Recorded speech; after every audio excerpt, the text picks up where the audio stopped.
Mr. Monahan, do you believe that based on any interviews that you've done with anybody at the Clinton Foundation that there was criminal activity that might have happened within the Clinton Foundation? We believe there is indicia of that, yes. All right, and you base that based on what? The interviews. With whom? We interviewed Mr. Andy Kessel. Larry, can you speak to that directly? We were together. We interviewed Mr. Kessel on November 30th, 2016. I had reached out to him in early to mid-October. Andy was a former acquaintance of mine on Wall Street. Andy called me back on November 9th at 9:45 in the morning, about three and a half weeks after I had reached out to him.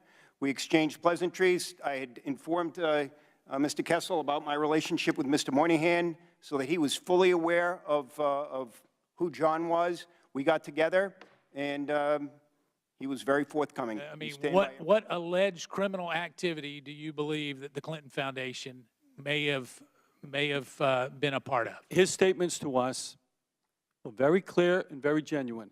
He told us that Mr. Clinton, on a regular basis, mixed and matched his personal business on an ongoing basis with that of the foundation. All right, so your conversations with Mr. Kessel indicated that there was commingling of funds between the president and the foundation. Is that correct?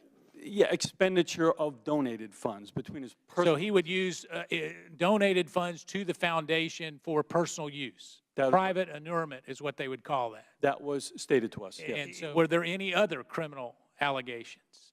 Well, he just stated to us very specifically, and it kind of took us both off guard, to be quite frank. Guys, I've been doing this business for a long time. When someone says to me, quote, I know where all the bodies are buried, it was shocking. But that's hyperbole. Tell me, what is the other potential criminal activity that may have happened?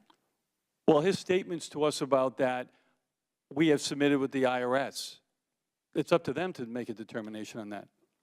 What are the alleged other criminal activity that was communicated to you, Mr. Moynihan, from Mr. Kessel? What he communicated to us was the commingling of funds. That's the most specific of illegal activities on a regular and ongoing basis.